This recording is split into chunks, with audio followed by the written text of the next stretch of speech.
Now you see in the second video, once again I will revise fastly resistivity of semiconductor. In case of semiconductor, what happens? Resistivity decreases with increase in temperature. Just now we have seen that as the temperature is increased, resistivity will go on decreasing. So what this curve shows? This shows that temperature increases but resistivity decreases. From this curve, what we have understood? We have understood that as the temperature is increasing, resistivity will decrease in case of a semiconductor and in case of an insulator. Both of these things will happen. So this is about the resistivity of the semiconductor. Now as per the conductivity, qualitative understanding, how will you take?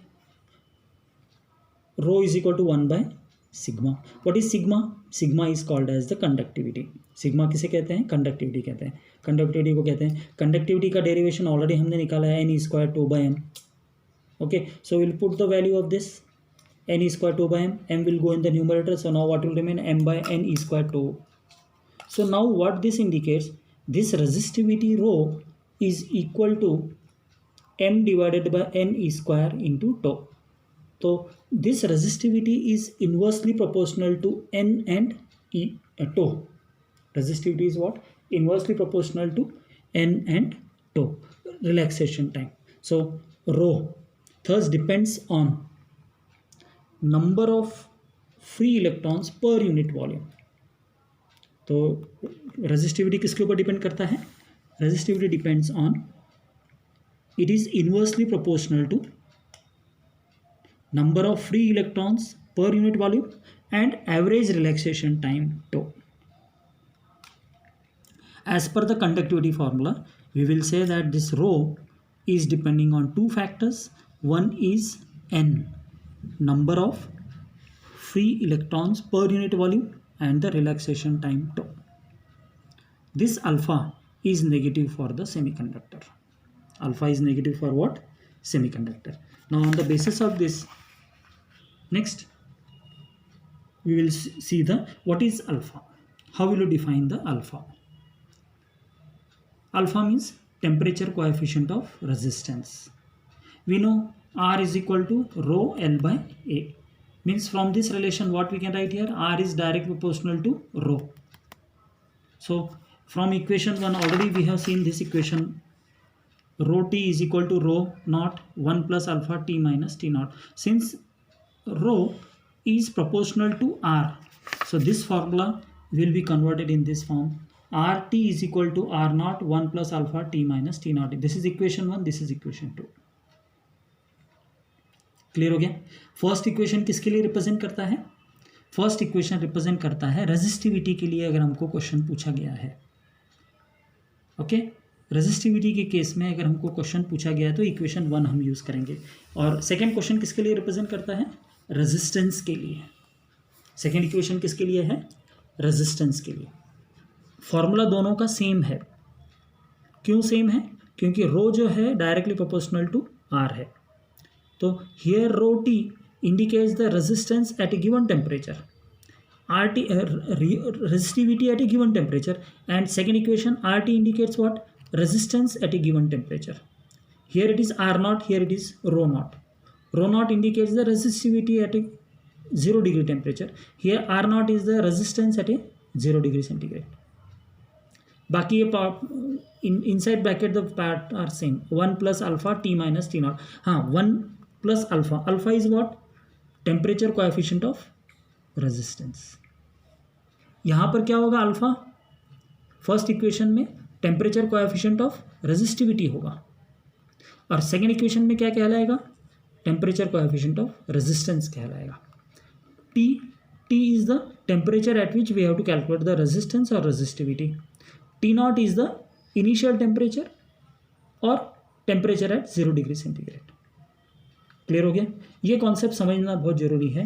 Equation 1 जो है वो represent कर रहा है temperature coefficient of resistivity और equation 2 जो है वो रिप्रेजेंट कर रहा है टेम्परेचर कोएफिशिएंट ऑफ रेजिस्टेंस. अभी ये टेम्परेचर कोएफिशिएंट ऑफ रेजिस्टेंस कैसे निकालेंगे? रेजिस्टिविटी कैसे निकालेंगे? तो हम क्या करेंगे? इक्वेशन 1 ले लेंगे. इक्वेशन 1 में रो नॉट को सेकेंड साइड भेज देंगे, rho T by rho naught is equal to 1 plus alpha T minus T naught. Now send this one to second side. We have to calculate the value of alpha. First equation का alpha is called as temperature coefficient of resistivity. So when we send this one to second side, it will become -1. Rho t by rho naught -1. Cross multiply करेंगे तो क्या होगा? Rho t minus rho naught by rho naught. Now send this t minus t naught to second side. Multiplication में second side आएगा तो कहाँ आ जाएगा? Denominator में आ जाएगा. So alpha will become rho t minus rho naught by rho naught into t minus t naught.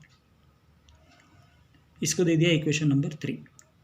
Similarly from equation 2 we can find out the formula like this, alpha is equal to R T minus R naught by R naught into T minus T naught. So if in the problem they have given the temperature coefficient of resistance and they have given the resistance T naught resistance and R naught resistance and R T resistance is given, and if suppose they want the temperature, we can calculate with this second formula, equation number 4. So equation 3 is called as what? Alpha is called as the temperature coefficient of resistivity. Equation 4 is called as what? Temperature coefficient of resistance. ये दो formulas दोनों के दोनों equivalent है, दोनों के दोनों same type है, सिर्फ ये फर्स्ट केस में it is resistivity, second case में इट इज़ रेजिस्टेंस. तो इन दोनों के बेसिस पे अभी न्यूमेरिकल प्रॉब्लम्स हमें करने हैं. क्लियर हो गया? सो और एक बार तुमको फास्टली रिवाइज कर देता हूँ आज हमने क्या क्या देख लिया है. आज के टॉपिक में हमने देखा है temperature dependence of resistivity. Temperature dependence of resistivity ये भी इंपॉर्टेंट टॉपिक है. इसके ऊपर ज़्यादातर नीट में क्वेश्चंस पूछे जाते हैं, सीईटी में भी एक क्वेश्चन आता है और न्यूमेरिकल प्रॉब्लम भी इसके ऊपर एक रहता है. तो हमने क्या देखा, जो रेजिस्टिविटी ऑफ द मटेरियल है वो क्या है? डिपेंडेंट है. किसके ऊपर? टेम्परेचर के ऊपर. Okay, different temperature will not have the same temperature dependence. अगर कंडक्टर ही है, कॉपर ले लिया सिल्वर ले लिया, दोनों का टेम्परेचर डिपेंडेंस अलग अलग है. दो they are conductor, the temperature dependence for both the conductors are different. And it is given by resistivity of a metallic conductor is given by rho t is equal to rho naught into 1 plus t minus t naught. Further we have seen for metals alpha is positive. Alpha is what? Temperature coefficient of resistivity is positive and it lies between 10 to the power of minus 2 to 10 to the power of minus 4. Resistivity of a conductor increases linearly as increase in temperature. अगर दोनों का graph हम draw करते हैं तो हमें क्या मालूम पड़ता है? रेजिस्टिविटी वाई एक्सिस में लिया है, टेम्परेचर एक्स एक्सिस में लिया हुआ है, तो ग्राफ क्या होता है? लीनियरली इंक्रीज होता है. तो ये क्या रिप्रेजेंट कर रहा है? ये रिप्रेजेंट कर रहा है कि जिस तरह से टेम्परेचर इंक्रीज होगा उस तरह से रेजिस्टिविटी भी इंक्रीज होगा. So this graph shows that resistivity increases as the temperature increases. ये किस केस में होता है? मेटल के केस में होता है. जितने भी कंडक्टर्स है उस केस में यही कंडीशन है. सेकेंड हमने देखा नाइक्रोम वायर का देखा. नाइक्रोम वायर क्या है? नाइक्रोम मतलब एक एलॉय है, निकल, आयरन और क्रोमियम को मिला के बनाते हैं. Resistivity is very large for this. It has weak dependence on the temperature. ये ग्राफ बताता है ये इसका टेम्परेचर के ऊपर बहुत वीक डिपेंडेंस है. ओके, नेक्स्ट हम देखा resistivity of the semiconductor. Resistivity decreases with increase in temperature. ये ग्राफ से हमें क्या मालूम पड़ रहा है कि कम टेम्परेचर पे रेजिस्टिविटी ज़्यादा था, यहाँ पर टेम्परेचर कम है, this temperature will be having the highest resistivity. मगर जैसे जैसे टेम्परेचर इंक्रीज हुआ तो हम देखते हैं कि रेजिस्टिविटी क्या हो रहा है? कम होते जा रहा है. तो ये जो ग्राफ है this indicates that as the temperature is increased, resistivity decreases. So further we have seen the qualitative understanding. Rho is equal to 1 by sigma. Sigma is the conductivity. Conductivity का formula we have derived n is square 2 by m. इसमें substitute कर दिया तो मुझे rho का value क्या आ रहा है? Rho is inversely proportional to n and 2 square. Means इससे मुझे क्या मालूम पड़ रहा है कि जो रेजिस्टिविटी है वो इन्वर्सली प्रोपोर्शनल है. किसको? नंबर ऑफ इलेक्ट्रॉन्स को. एंड एवरेज रिलैक्सेशन टाइम के ऊपर। और सेमीकंडक्टर के केस में अल्फ़ा क्या है, नेगेटिव। फिर हमने क्या देखा, temperature coefficient of resistance R is equal to rho L by A. From this we conclude R is proportional to rho T is equal to R naught one plus alpha into T minus T naught. तो R T क्या हो जाएगा, R T is equal to R naught one plus alpha into T minus T naught. ये दोनों equation से equation 3 मुझे मिला, equation 4 मुझे मिला। Equation 3 represents temperature coefficient of resistivity, equation 4 indicates temperature coefficient of resistance. ये दो equations are very important for doing the numerical problems. Alpha दोनों के केस में अल्फ़ा है। फर्स्ट अल्फ़ा किसके लिए है, टेम्परेचर कोएफिशिएंट ऑफ रेजिस्टिविटी है। सेकेंड अल्फ़ा किसके लिए है, टेम्परेचर कोएफिशिएंट ऑफ रेजिस्टेंस है। अब इसके बेसिस के ऊपर न्यूमेरिकल प्रॉब्लम अभी हम करेंगे। फर्स्ट प्रॉब्लम क्या बोल रहा है, a wire has a resistance of 2.5 ohm at 100 degree centigrade. ये लाइन का मीनिंग क्या है कि एक वायर बता दिया है, उस वायर का जो रेजिस्टेंस है वो कितना है, 2.5 ओम है। एट कितने टेम्परेचर पे, 100 डिग्री सेंटीग्रेड पे।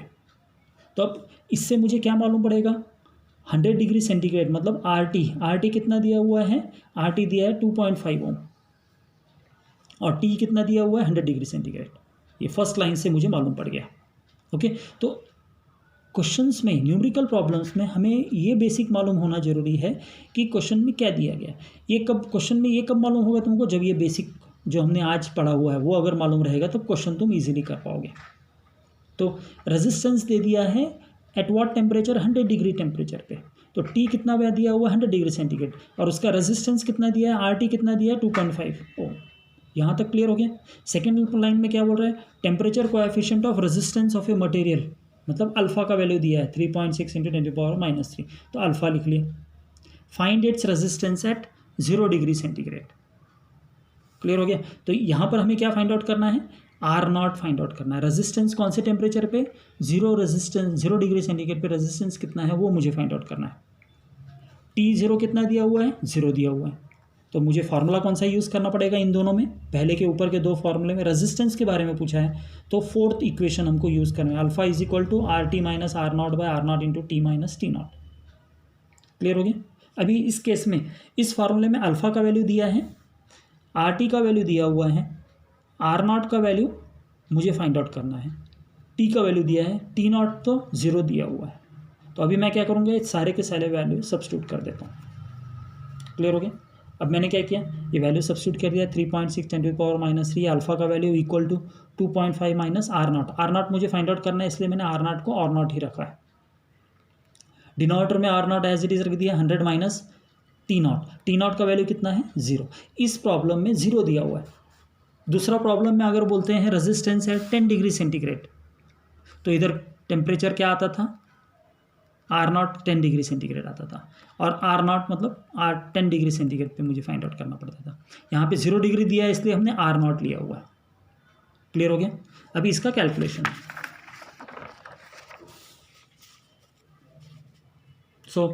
इसका कैलकुलेशन करते समय में याद रखना, यहाँ पे फिर से भी मैथमेटिकल टर्म्स आ गए। अभी मुझे इसमें क्या है, आर नॉट का वैल्यू निकालना है, तो आर नॉट इनको मल्टीप्लाई बाय 100 करूँगा तो 100 आर नॉट आएगा।